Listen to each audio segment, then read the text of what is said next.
अस्सलाम वालेकुम स्टूडेंट्स, कैसे हैं आप सब लोग। उर्दू बराए जमात नाहम। आज हमारा लेक्चर नंबर 23 है। आज का हमारा टॉपिक है सबक इम्तिहान का खुलासा प्लस सवालात।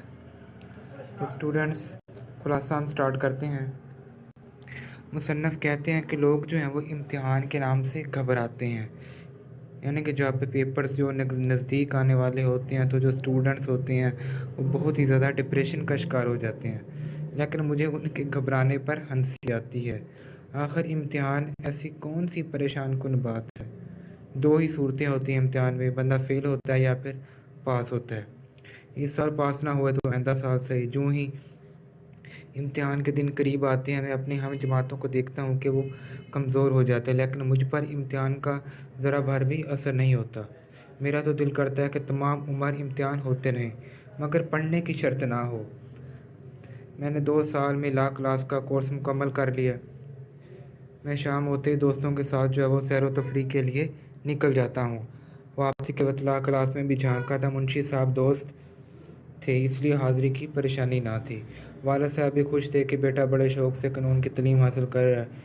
इम्तिहान की तैयारी के दिन करीब आ गए तो मैंने वालिदैन से मुतालबा किया कि अलग कमरे का इंतज़ाम किया जाए ताकि दिलजमी से तैयारी करूँ। अम्मा जी ने कमरा खाली कर दिया तो दरवाज़ों के शीशों पर कागज़ चिपका दिया और लैंप रोशन करके शाम 7 बजे से सुबह 9 बजे तक सोया रहता। और घर वाले समझते कि शायद बहुत मेहनत कर रहा है। वालिदैन कहते थे कि इतनी मेहनत ना करो। तो मैं ज़माने की तरक्की का नक्शा खींच कर उन्हें तसल्ली दे देता। इम्तिहान के दिन करीब आ गए तो मैंने एहतियातन घर वालों को कह दिया कि मेरी तैयारी मुकम्मल नहीं है। अगर फ़ेल हो गया तो मेरी ज़िम्मेदारी ना होगी। वालिद साहब फरमाते हैं कि बेटा डरने की ज़रूरत नहीं है, मेहनत की है तो इम्तिहान में शिरकत करो। कामयाबी और नाकामी जो है वो अल्लाह के हाथ में है। चनांचे इम्तिहान वाले दिन मकाम इम्तिहान पर पहुंच गया, जबकि तैयारी बिल्कुल भी नहीं थी। ताहम 2 वजह से कामयाबी की उम्मीद थी। एक तो अमदाद गैबी और दूसरा पर्चों की उलटफेर। ठीक 10 बजे जो है वो पर्चा तकसीम हुआ। मैंने सरसरी नज़र डाली और रख दिया। कई बार पढ़ने से भी मालूम हुआ ना हो सका कि ये किस मज़मून का पर्चा है। निगरान साहब से पूछा तो उन्होंने मुस्कुराकर उन्वान पर उंगली रख दी।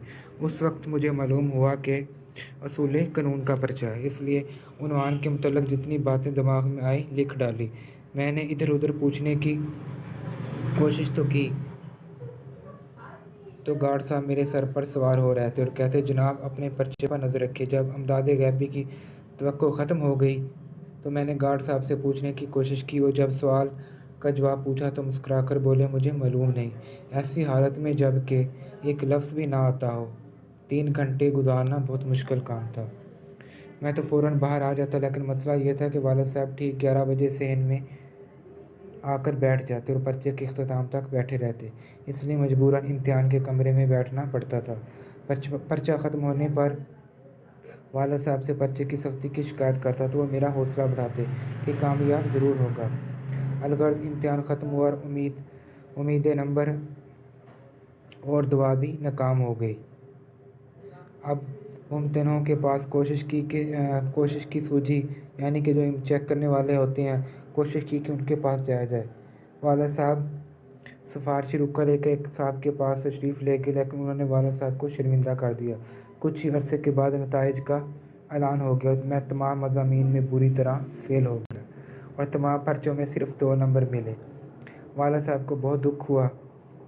बिलाखिर यही राय करार पाई कि किसी बदमाश चपरासी ने पर्चे बदल दिए हैं, वरना क्या ये मुमकिन था कि 3 घंटे मुसलसल लिखा जाता और सिफ़र मिलता। मैंने सवालों के जवाबात वालिद साहब को भी सुनाए। उन्होंने बहुत तारीफ़ की और मुमतहनों को बहुत बुरा भला कहा। वालिद साहब ने मुझे हौसला दिया कि घबराने की कोई बात नहीं, इस साल नहीं तो आइंदा साल सही। इस तरह हमें 1 साल की और फुर्सत मिल गई। स्टूडेंट्स, ये था खुलासा। अब हम जो है एक्सरसाइज की तरफ आते हैं। मश्की सवालात। मज़मून निगार को इम्तिहान से घबराने वालों पर हंसी क्यों आती है। मज़मून निगार के ख्याल में लोग बिला वजह इम्तिहान से घबराते हैं क्योंकि 2 ही सूरतें हैं, फ़ेल या पास। इस साल कामयाब ना हुआ तो आइंदा साल सही। जो इम्तिहान के दिन करीब आते जाते हैं, मज़मून निगार के दोस्तों और हम जमातों का क्या हाल होता है। मज़मून निगार के दोस्त और इम्तिहान की तैयारी में ऐसे मसरूफ़ होते हैं कि उनके हवास, उनके दिमाग मख्तल और उनकी सूरत इतनी सी निकल आती है। مضمون نگار نے کون سا امتحان دیا؟ مضمون نگار نے لا کلاس کا امتحان دیا۔ مضمون نگار نے امتحان دیا تو اس کا کیا نتیجہ نکلا؟ مضمون نگار جملہ مضامین میں بدرجہ اعلیٰ فیل ہوا۔ مضمون نگار کے والد نے اسے کس طرح تسلی دی؟ مضمون نگار کے والد نے ممتحنوں کو برا بھلا کہا۔ مضمون نگار کی اشک شوئی کی اور فلاں بیٹا گھبرانے کی کوئی بات نہیں، اس سال نہیں آئندہ سال سے۔ آخر کہاں تک بے ایمانی ہوگی؟ تو اسٹوڈنٹس، یہ چیپٹر تھا سبق امتحان، جو آج ہمارا کمپلیٹ ہو چکا ہے۔ آپ لوگ جو اچھے طریقے سے اس کا خلاصہ اور ایکسرسائز میں سوالات آج ہم نے پڑھے ہیں، اس کے ساتھ آپ لوگ ایم سی کیوز بھی تیار کیجیے گا۔ تو ملتے ہیں نیکسٹ لیکچر میں، تب تک کے لیے اللہ حافظ۔